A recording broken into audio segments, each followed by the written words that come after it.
नमस्कार दोस्तों, स्वागत है आपका हमारे YouTube चैनल विद्यालय टीचिंग पर। आज हम पढ़ेंगे बाल विकास एवं शिक्षा शास्त्र के टॉप 100 क्वेश्चंस, जिसके अंतर्गत हम पढ़ेंगे मनोविज्ञान के सिद्धांत एवं प्रतिपादक, बुद्धि एवं व्यक्तित्व, बाल विकास की अवस्थाएं एवं परिभाषा, अधिगम एवं शिक्षण विधियां, अधिगम अक्षमता, समावेशी शिक्षा और महत्वपूर्ण मनोवैज्ञानिक कथन एवं तथ्य। तो चलो शुरू करते हैं। पहले इसमें पढ़ेंगे हम, ये है पहला है, पढ़ेंगे मनोविज्ञान के सिद्धांत एवं प्रतिपादक। तो पहला प्रश्न है, मनोविज्ञान के जनक कौन माने जाते हैं? तो वो माने जाते हैं विलियम जेम्स। शिक्षा मनोविज्ञान के जनक कौन हैं? तो ये है E.L. थॉर्नडाइक। प्रयास एवं त्रुटि का सिद्धांत किसने दिया? तो ये दिया थॉर्नडाइक ने। उद्दीपक अनुक्रिया SR सिद्धांत के प्रतिपादक कौन हैं? तो थॉर्नडाइक। क्रिया प्रसूत अनुबंधन सिद्धांत किसने दिया? तो B.F. स्किनर ने।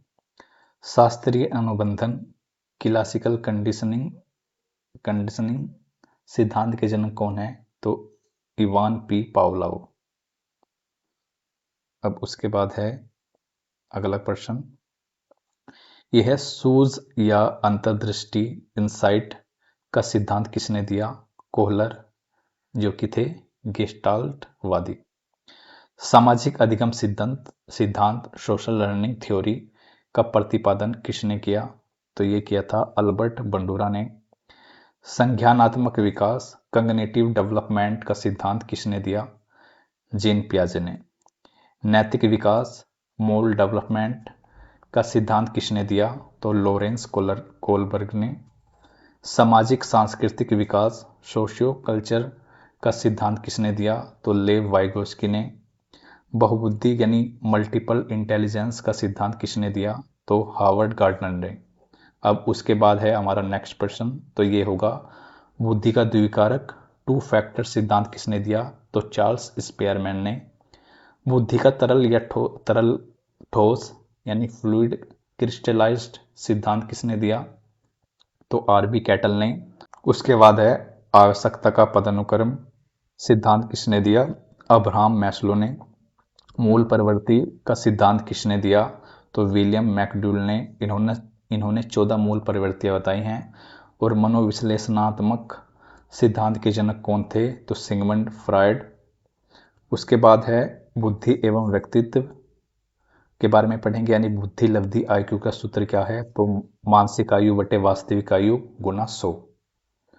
अब अगला प्रश्न है, प्रथम बुद्धि परीक्षण किसने और कब दिया? तो अल्फ्रेड विने और साइमन ने 1905 में। 140 से अधिक IQ वाला क्या कहलाता है? प्रतिभाशाली यानी गिफ्टेड। 90 से 109 IQ वाले बालक को किस श्रेणी में रखा जाता है? तो सामान्य बुद्धि में। इदम अहम परहम की अवधारणा किसने दी? तो सिगमंड फ्रायड ने। TAT प्रासंगिक अंतर बोध परीक्षण के प्रतिपादक कौन है? तो मॉर्गन एवं मुरे। CAT बाल अंतर्बोध परीक्षण के प्रतिपादक कौन है? तो ल्यूपोल्ड बेलक। रोरसा साई धब्बा परीक्षण किसने दिया? तो ये दिया था हरमन रोरसा ने। 16 PF पर्सनैलिटी फैक्टर प्रश्नावली का निर्माण किसने किया था? तो RB कैटल ने। अंतर्मुखी बहिर्मुखी और उभयमुखी व्यक्तित्व का वर्गीकरण किसने किया? तो कार्ल युंग ने।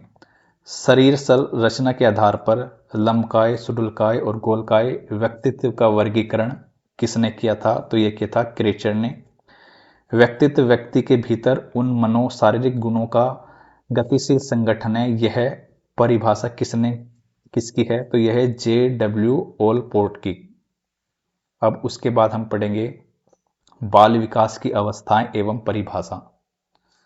तो बाल विकास की अवस्थाएं एवं परिभाषा में पढ़ेंगे हम, विकास की दिशा का सिद्धांत क्या कहलाता है? तो सिर से पैर की ओर सिफेलोकोडल तथा केंद्र से बाहर की ओर प्रोक्सिमो डिस्टल।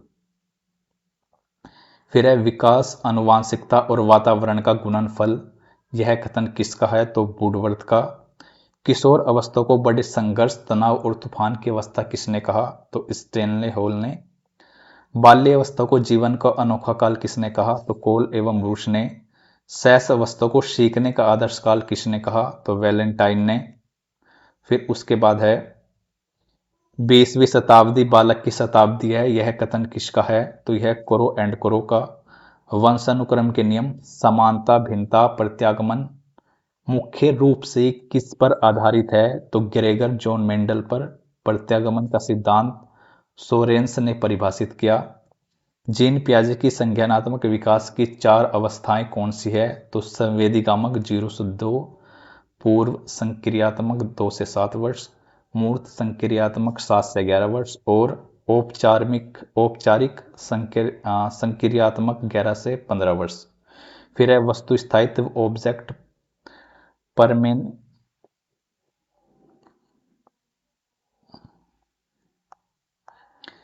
फिर है वस्तु स्थायित्व का गुण किस अवस्था में आता है? तो ये आता है संवेदी गामक अवस्था 0 से 2 वर्ष। फिर है जिनवाद और अहम केंद्रित विचार किस अवस्था की विशेषता है? तो पूर्व संक्रियात्मक अवस्था की। उसके बाद है संरक्षण और पलटावी का गुण कब आता है? तो ये आता है मूर्त संक्रियात्मक अवस्था में। स्कीमा का संप्रत्यय किसने दिया? जीन पियाजे ने। जेडीपी जॉन प्रोक्सिमल डेवलपमेंट का संप्रत्यय किसने दिया? तो ये दिया है लेव वाइगोस्की ने। इसका फोल्डिंग पाड़ ढांचा या मचान की अवधारणा का प्रयोग मुख्य रूप से किसने किया था? तो ये किया था वाइगोस्की और जेरोम बूर्नर ने। अब पढ़ेंगे हम अधिगम लर्निंग एवं शिक्षण विधियां। तो इसके अंतर्गत हम पढ़ेंगे, पहला प्रश्न है सीखना व्यवहार में उत्तरोत्तर सामंजस्य की प्रक्रिया है, यह कथन किसका है? तो यह है वीएफ स्किनर का। अनुभव और प्रशिक्षण द्वारा व्यवहार में परिवर्तन ही अधिगम है, यह किसने कहा? गेट्स ने। आदत ज्ञान और अभिवृत्तियां का अर्जन है ही अधिगम है, किसने कहा? कोरो एंड कोरो ने। थॉर्नडाइक के सीखने के 3 मुख्य नियम कौन से हैं? तत्परता का नियम, अभ्यास का नियम और प्रभाव का नियम। थॉर्नडाइक के सीखने के कितने गुण सेकेंडरी नियम हैं? तो ये हैं 5 नियम हैं। फिर है पावलव ने अपना अधिगम प्रयोग किस पर किया था? कुत्ते पर। स्किनर ने अपना प्रयोग किस पर किया? तो चूहे और कबूतर पर। कोहलर ने अपना प्रयोग किस जान पर किया? तो सुल्तान नामक चिंपैंजी यानी वनमानुष पर। थॉर्नडाइक ने अपना प्रयोग किस पर किया था? तो भूखी बिल्ली पर। किंडरगार्टन शिक्षण विधि के जनक कौन हैं? तो वो हैं प्रोबेल। मोंटेसरी विधि की प्रतिपादक कौन है? तो मारिया मोंटेसरी। उसके बाद है डाल्टन विधि का प्रतिपादक कौन है? तो हेलेन पारखर्स्ट। प्रोजेक्ट विधि के जनक कौन हैं? तो विलियम एच किलपैट्रिक। खेल विधि के जनक कौन माने जाते हैं? तो हेनरी कैल्डवेल कुक। ह्यूरिस्टिक विधि यानी खोज अन्वेषण विधि के जनक कौन हैं? तो ये हैं E.H. आर्मस्ट्रॉन्ग। प्रश्नोत्तर विधि के जनक कौन हैं? सुकरात। आगमन विधि और निगमन विधि के जनक कौन हैं? अरस्तु। उसके बाद है फिर ब्रेल लिपि के जनक कौन हैं? Louis Braille. सूक्ष्म शिक्षण के जनक कौन हैं? तो D.W. एलन। भारतीय मॉडल के अनुसार सूक्ष्म शिक्षण का चक्र का कुल समय कितना होता है? तो 36 मिनट। अब है अगला प्रश्न, ब्लूम की टैक्सोनॉमी के 3 मुख्य पक्ष कौन से हैं? तो ज्ञानात्मक, भावात्मक और क्रियात्मक। फिर है अधिगम का पठार का क्या दर्शाता है? तो अधिगम में उन्नति का रुक जाना या अवरोध। सीखने के वर्ग किसके सूचक है? सीखने की प्रगति के। सीखी हुई बात को धारण करने याद रखने में असफलता क्या कहलाती है? विस्मृति। स्मृति सीखी हुई वस्तु का सीधा उपयोग है, यह कथन किसका है? तो वुडवर्थ का। अब इसके बाद है अधिगम अक्षमता। डिसलेक्सिया किससे संबंधित विकार है? तो पढ़ने संबंधी विकार है। डिसग्राफिया किससे संबंधित है? तो लिखने संबंधी विकार से। डिस्कैल्कुलिया किससे संबंधित है? तो गणितीय गन्ना संबंधी विकार से।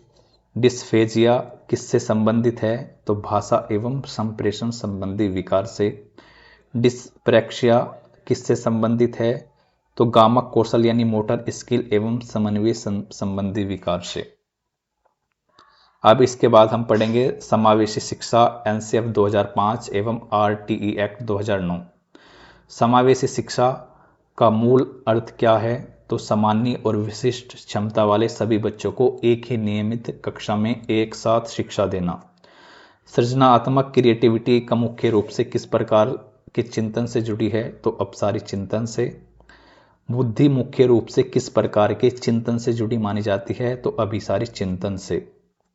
सृजनात्मकता के 4 मुख्य तत्व कौन से हैं? तो प्रवाह, विविधता, मौलिकता और विस्तारण। उसके बाद प्रश्न है आरटीई एक्ट 2009 शिक्षा का अधिकार अधिनियम भारत में कब लागू हुआ? तो ये हुआ था 1 अप्रैल 2020 को लागू।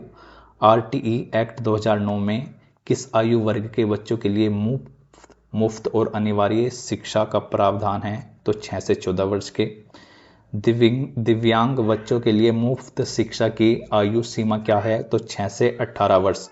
आरटीई एक्ट के अनुसार प्राथमिक स्तर कक्षा 1 से 5 पर शिक्षक छात्र अनुपात क्या होना चाहिए? तो 1:30 छात्रों पर एक शिक्षक। उच्च प्राथमिक स्तर कक्षा 6 से 8 पर शिक्षक छात्र अनुपात कितना होना चाहिए? 1:35। उसके बाद है प्राथमिक स्तर पर एक शैक्षणिक वर्ष में न्यूनतम कार्य दिवस कितने होते हैं? तो 200 दिन। उच्च प्राथमिक स्तर पर एक शैक्षणिक वर्ष में न्यूनतम कार्य दिवस कितने होते हैं? 220 दिन। प्राथमिक स्तर पर एक वर्ष में न्यूनतम शिक्षण घंटे कितने निर्धारित हैं? तो 800 घंटे। उच्च प्राथमिक स्तर पर एक वर्ष में न्यूनतम शिक्षण घंटे कितने निर्धारित है? तो 1000 घंटे। एनसीएफ 2005 का मुख्य सूत्र यानी थीम क्या है? तो शिक्षा बिना बोझ के। फिर है एनसीएफ 2005 मुख्य रूप से किस सिद्धांत पर बल देता है? तो करके सीखने पर या रचनावाद पर। फिर उसके बाद है मूल्यांकन का मुख्य उद्देश्य क्या होता है? तो सीखने में होने वाली कमियों का पता लगाना और उनका उपचारात्मक समाधान करना। फिर है निदानात्मक परीक्षण का मुख्य उद्देश्य क्या है? छात्र के अधिगम की कमियों और कारणों का पता लगाना। फिर है उपचारात्मक शिक्षण का उद्देश्य क्या है? निदानात्मक परीक्षण से पता चली कमियों को दूर करना। फिर है महत्वपूर्ण मनोवैज्ञानिक कथन एवं अन्य तथ्य। तो ये है चिंतन मानसिक क्रिया का ज्ञानात्मक पहलू है। यह कथन किसका है? तो यह है रोस का। समस्या समाधान वह प्रतिमान है जिसमें तार्किक चिंतन निहित होता है। यह किसने कहा? तो यह कहा था स्टैनले ने। उसके बाद है संवेग की उत्पत्ति मुख्य रूप से किससे होती है? तो ये फिर है बालक एक ऐसी पुस्तक है जिसका शिक्षक को अधोपांत अध्ययन करना चाहिए। किसने कहा? रूसो ने। मनोविज्ञान ने सर्वप्रथम अपनी आत्मा का परित्याग किया, फिर मन का, फिर चेतना का, अब वह व्यवहार को संजोए है। यह कथन किसका है? तो वुडवर्थ का। प्रतिभाशाली बालकों की मुख्य विशेषताएं क्या होती हैं? तो विचारों में सृजनात्मकता, उत्सुकता और अभिव्यक्ति में अनूठापन। CWSN का पूर्ण रूप क्या है? तो विशिष्ट आवश्यकता वाले बच्चे। उसके बाद है फिर विशिष्ट बुद्धि कार्य करने की एक विधि है। यह कथन किसका है? तो वुडवर्थ का। अल्बर्ट बंडूरा के अनुसार बच्चे प्रतिक्रियाएं किसके द्वारा सीखते हैं? तो प्रतिमानीकरण द्वारा या निरीक्षणात्मक अधिगम द्वारा। तो ये थे टॉप 100 क्वेश्चंस सीडीपी के जो हमने इस क्लास में पढ़े। अगर आपको वीडियो अच्छी लगी तो लाइक और शेयर जरूर करें और चैनल को सब्सक्राइब कर लें। मिलते हैं अगले वीडियो में। जय हिंद।